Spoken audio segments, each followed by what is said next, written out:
If you came here because you're a difficult subject, let me start by saying that you're in the right place. I've been there too, and yet, the examples you've probably seen of good subjects may have been a bit misleading. You may have an idea in your mind of what success is in a hypnotic session. If your goal were to play a game of basketball, perhaps you've seen professional athletes consistently shooting three-pointers with ease. Don't forget that you can successfully play basketball and play it very well without having to single-handedly beat the best team on the continent. You can be a good basketball player who never lands that three-pointer if your goal were to just play a game of basketball. You're not a difficult subject. You're an amateur subject who's working on improving your game. You're getting better. If your goal is to shoot a three-pointer in basketball, then practice. You'll need to practice as much as the pros to reach their skill level. But for hypnosis, it's both simpler and also more complicated than that, because the experiences involved are so hard to define. Even if your goal is just, I want to go into trance, that simple experience can feel so different from moment to moment, and from person to person, that there really isn't a clear line that separates awake and under. Also, it would be unrealistic to expect that every induction and every suggestion will work on you the first time you attempt it. There's no one-size-fits-all approach. Find what works for you, and practice.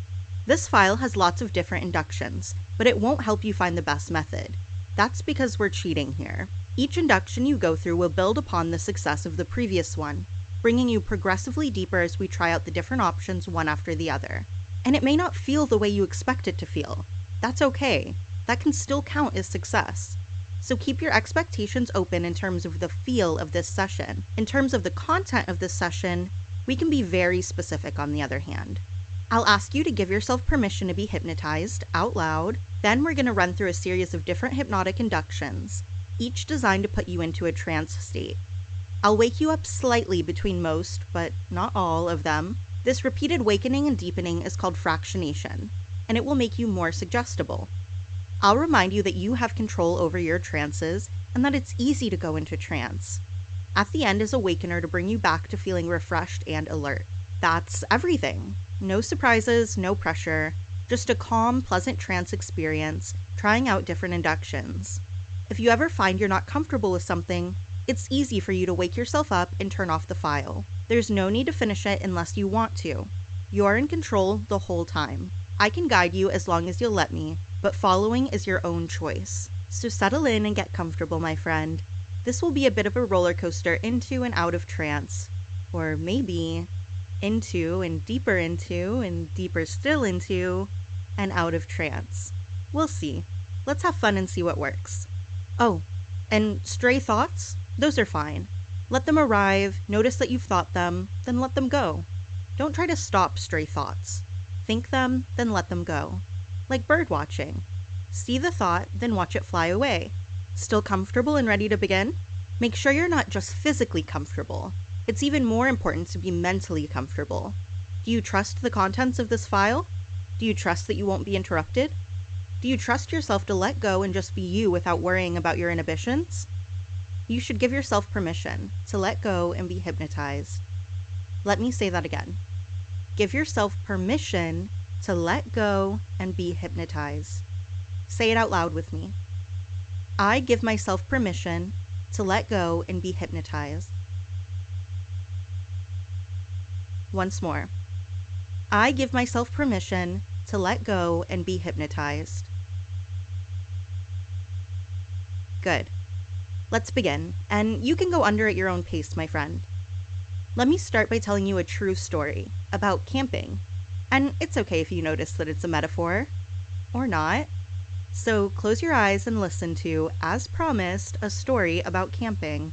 I know that the word camping can mean different things to different people, and that some folks watching TV in the RV consider themselves camping. Right. While others have to be days into a backpacking trip through the wilderness before they consider themselves to be truly camping, despite the fact that, as I'm sure you can imagine, there are lots of levels between these two that are perfectly valid, such as the car camping that my family did when I was a child, in which we would pack the car with all the supplies we could visualize needing and drive to the campground, spending the last of our daylight setting up the tent as it got darker and darker on the small gravel pad, and, maybe you can imagine us, rolling out our sleeping bags and the sun finished setting, to the smell of musty canvas and nylon, knowing how cold it would be in the morning, when I'd want to stay bundled and snuggled in my soft, poofy sleeping bag, wanting to keep just my nose out of the sleeping bag for the fresh morning air. So incredibly fresh, but so incredibly cold in the mountains, until the smell of fresh bacon on the campfire, I don't know if you can imagine that scene right now, would convince me to wriggle into my chilly clothes and venture out of the tent. The sound of that tent zipper, by the way, will be forever ingrained in my memory, along with the feel of the gravel on my knees through the floor of the tent. To find my dad already up and fixing breakfast for us. And while that's a wonderful memory that was repeated in multiple camping trips through every year of my childhood, as an adult I felt that I needed more for it to be considered truly a real camping experience, since it's hardly camping if the car was just 30 feet from the tent, is it not? And so, my wife and I hastily threw some supplies into a backpack one afternoon and headed out for a long hike, from which we did not intend to return until the next day, traveling several miles into the mountains along a fairly remote trail, until we eventually, near sunset, discovered a relatively flat piece of land under a grove of pine trees, where I'm sure you can almost feel that thick bed of needles that created a soft natural mattress, where we might sleep under the stars had we been remotely comfortable enough to sleep at all, having forgotten both the can opener to access our food and the lighter to start a campfire, leaving us able to lie awake, uncomfortable, cold, and hungry, until the sun was up enough that we could make our way back through the woods and recover at home from our adventure, which didn't even technically count as sleeping in the woods, as that definition of camping requires sleep, and therefore necessitating an additional attempt to finally experience camping the right way, as the rest of the world probably wanted me to experience it, despite, in retrospect, nobody really caring, except me, right, how I experienced camping at all. And yet that didn't stop me from, sometime later, making another camping attempt with my wife at that same trail, making sure this time to pack everything we might need to be comfortable, including 2 backpacks filled to bursting with supplies, enough food that we wouldn't even think about being hungry, and enough firewood that we could enjoy a roaring campfire. I can almost hear the cracking and popping and hissing of the logs in the fire. In the evening, as well as in the morning, without worrying if we could scrounge up wood from around the site, not to mention our tent, and sleeping bags, and sleeping pads, and more, which we had foolishly assumed we were in shape enough to carry the mile or so to the clearing we had chosen, and quickly discovered we were not, and which therefore necessitated a change of plans involving repeated trips between the car and the site as we lugged the supplies endlessly up the steep mountain trail, progressively wearing ourselves out more and more with each back and forth trip we made over the same stretch of trail, wearing ourselves out more and more, such that, if you can imagine our exhaustion, in the end, we slept very, very well, deeply and soundly, in the woods, on the mountain, with supplies we hauled there in backpacks, not in cars, despite the fact that some of the traveling from our house had been made in a car, and perhaps it was the satisfaction of sleeping so soundly, or maybe it was the sore stiffness of my muscles the next day, reminding me that I was stronger now than before, or even just the sense of accomplishment that comes from knowing that I had set the goal of achieving one successful camping trip. But I never again decided that overnight backpacking was necessary for me to enjoy being outdoors, and that it really doesn't matter what you call it, even if it's in an RV, lying in a bed with sheets and blankets and an electric heater, the lights off, the windows open, the cool night air blowing across your face, the sound of crickets chirping loudly in the night, the forest alive with sounds and scents in the darkness, the silence loud with the natural world, the darkness bright with the moon and stars, the stillness active with the leaves and the gentle breeze, the never-ending motion of a gentle brook, the rise and fall of your own chest, and the knowledge that even a rambling metaphor can be a hypnotic induction, and a camping trip. I was successful, just like you. One can go into trance from many different techniques, can't you? A person might, my friend, find themselves going under from all of the methods we're about to practice. You may discover that each induction is more powerful than the last. You could just relax and let the inductions bring you further into trance each time, because you know how wonderful it might feel. You might notice a sensation in your hands as the trance begins to creep into your mind. One can, my friend, relax and let it spread from there. I don't know if you'll notice it happening though. You might notice how good that beautiful, heavy, floaty sensation feels when you concentrate on it and let it grow. Or does it feel like something else? I wonder if you'll feel like you're falling suddenly and endlessly into trance when the moment arrives. Or not. Will you float further into hypnotic trance right away, or pretty soon? Or will you hold on to traditional wakefulness until the last possible moment? Because that's okay too. A person is able to go into trance in an infinite number of ways. There's no wrong way to go into trance. Your own personal way is exactly the right way to do it. Eventually, you'll be hypnotized, just as you want to be, just in the way that's right for you. You are able to easily get what you want from hypnosis sessions because you're such a good subject.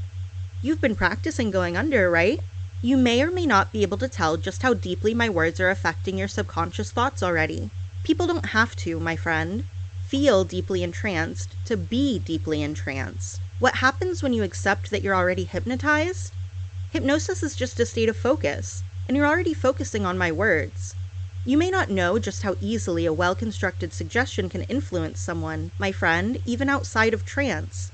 Because when it's done well, you won't know if it's happened, but sooner or later, it always does. Which brings us to the point where I say 1, 2, 3, up, up, up, eyes open and await. How do you feel? Take a moment to think about that. How did you feel before we started, while you were under, and now that you, mostly, aren't? Whatever answers you come up with are fine. Take a moment to stretch and look around, because you're about to go back under now. Just as a limitation of the human mind, you can only keep track of so many things at once. Exactly how many varies from person to person and day to day, but it's generally 7 items plus or minus 2. For example, the first of the items for you to keep track of might be what the temperature of the air in the room feels like on your exposed skin.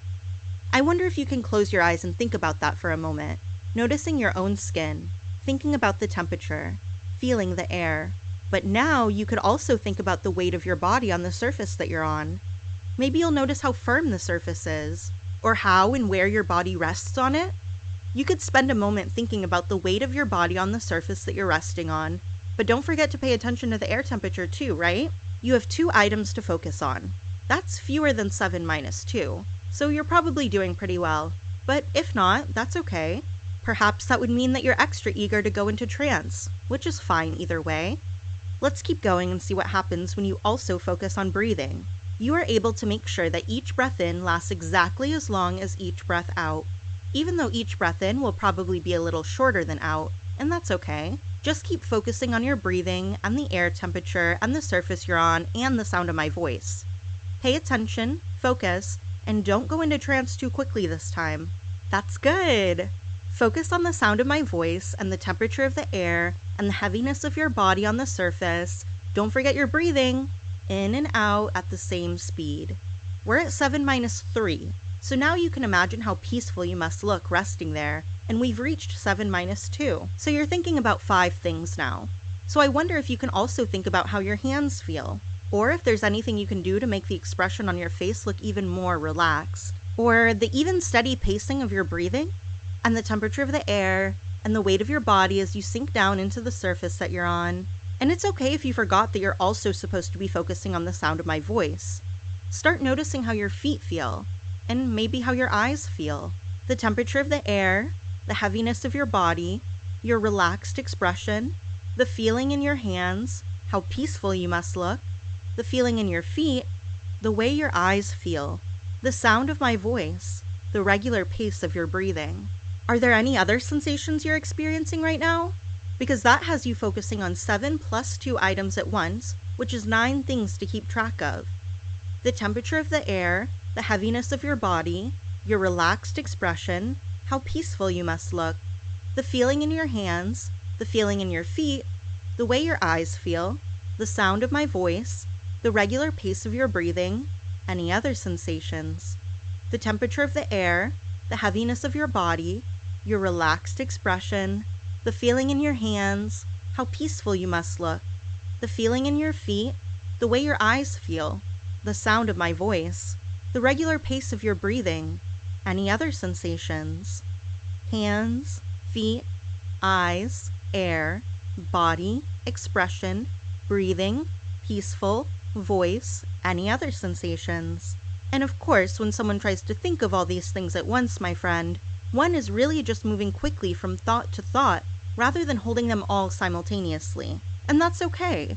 You might notice the feelings of exhaustion as you try to keep track of all these things. My voice, your breathing, your expression, the heavy feeling, the air on your skin, your eyes, your hands, your feet, your steady breathing, the surface you're resting on, how relaxed you must look, the temperature of the air, so exhausting. But in a moment, I'll give you something to think about that will be so relaxing. I'm wondering how relieved you'll be. And that's the thought of how nice it will be to only think of one thing. Let everything else go and focus on how nice it is to only have to think about one thing. Or, can you imagine thinking of nothing at all? Good job! I wouldn't tell you to just enjoy what you're feeling right now, because I know that you can do that on your own. You're doing great. Opening your eyes in 1, 2, 3. Up, up, up. Open your eyes, wide awake. So how did that induction feel? When did you start to lose track of things to focus on? Did you feel any different before or after that? Remember, there are no wrong answers. Now, this is another chance to wiggle a bit while you're awake because we're going right back in without slowing down. I want you to imagine a story with me. I could tell you that this will be another induction, but you already know that. What you might not realize is that you're already hypnotized and suggestible at this point. So by hypnotizing you inside a story we're imagining, one could, my friend, become twice hypnotized. And we're going to move a bit faster now through this. How would you feel if you were a student in a hypnosis class? I wonder if you can imagine the instructor, me, hypnotizing the class as an example. If you place yourself in that scene, then I can tell the class something that someone said many years ago, that anything that comes from hypnosis also causes hypnosis, such as your arm floating. So close your eyes, and go ahead and reach your arm up until it's pointed straight up, then slowly lower it down till it's fully relaxed and resting beside you. You can imagine a balloon carefully tied to your wrist, can't you? Just don't let your hand float up too soon. You can feel the tug of the string beginning to feel noticeable because the balloon is getting bigger. What happens when you lift up your arm so that you just barely have 2 fingers still gently touching the surface? If you now lift your arm up a few inches higher still as the balloon inflates, you might find it a bit harder to lower it again than you were expecting. Or not. Yet. Pull your arm back down to just those 2 fingers touching. Don't let it float away yet. You're strong. If that balloon you're imagining were to get bigger still, I wonder if you'd feel when it begins to tug more strongly in the string. You can imagine that, can't you? But you don't need to imagine just how much weight a balloon that size could lift.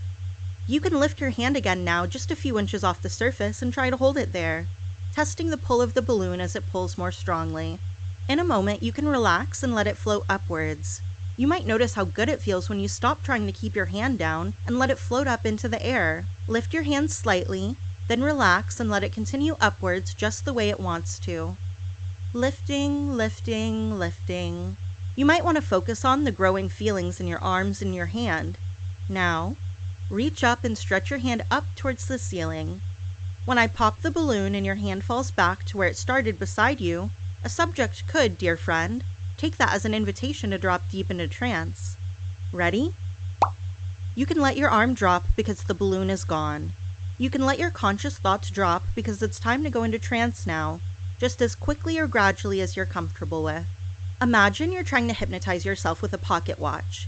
You can make the watch so real because you're in trance already.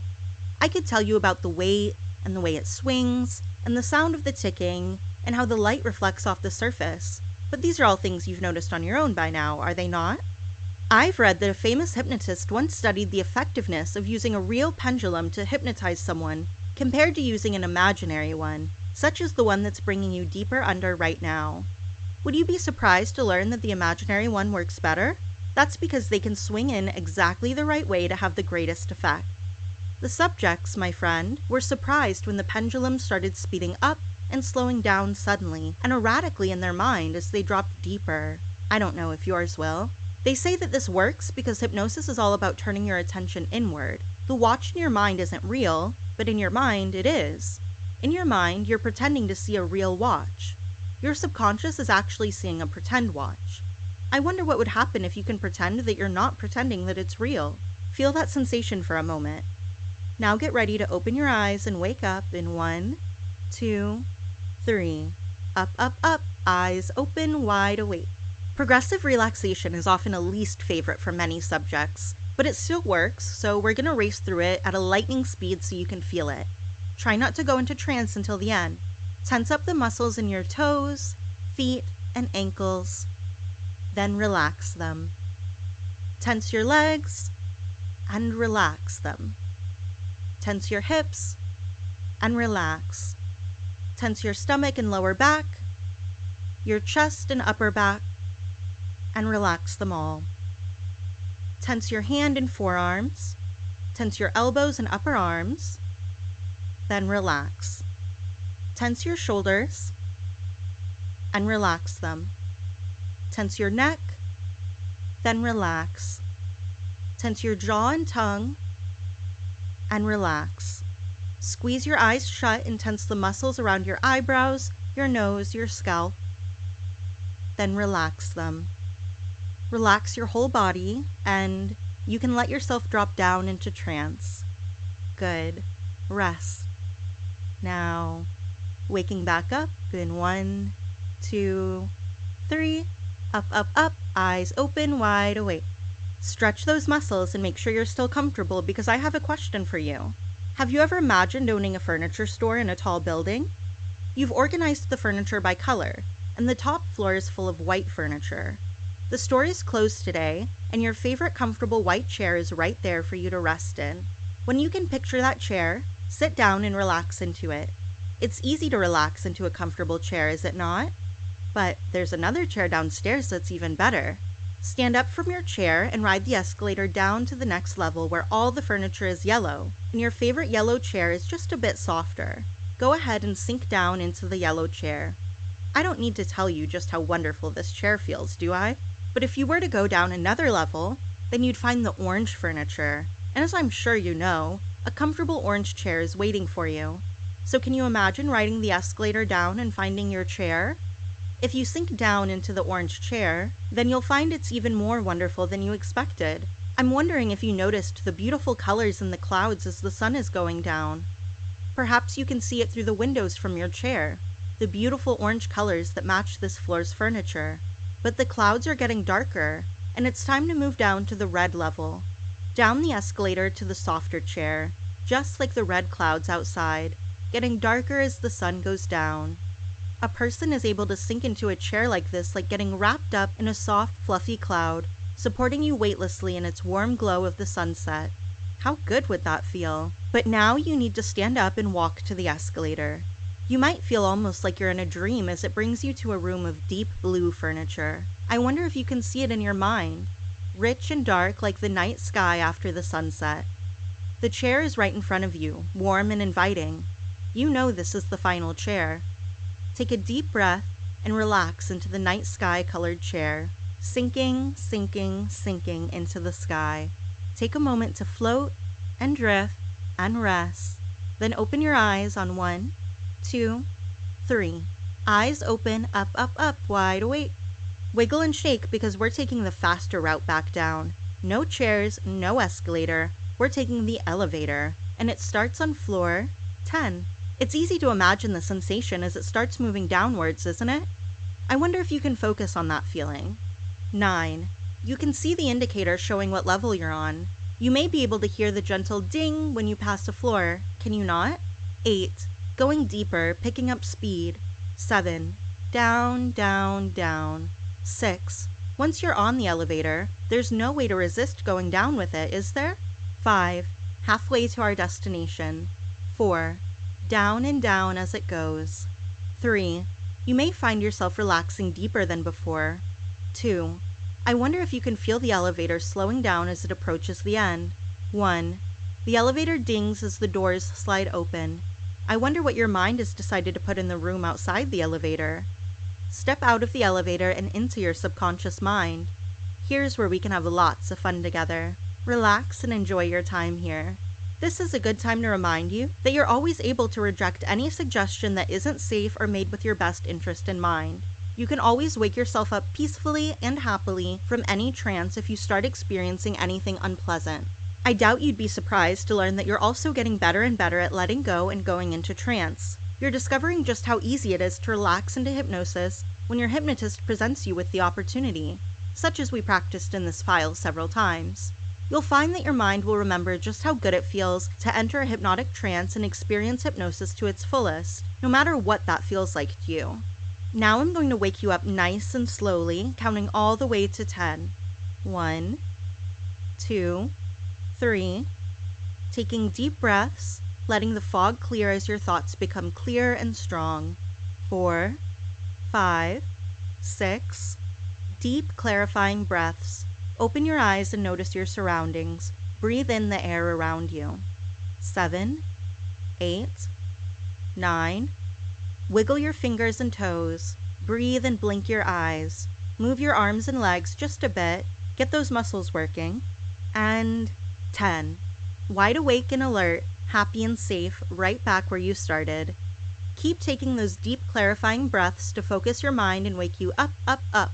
Make sure you get up carefully when you're ready. You're still a bit fractionated and may be suggestible for a while yet, so maybe don't make any big decisions for a bit. Drink some water and take care of yourself.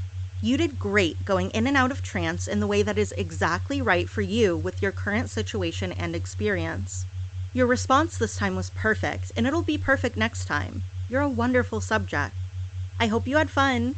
Thanks for listening and enjoy the rest of your day.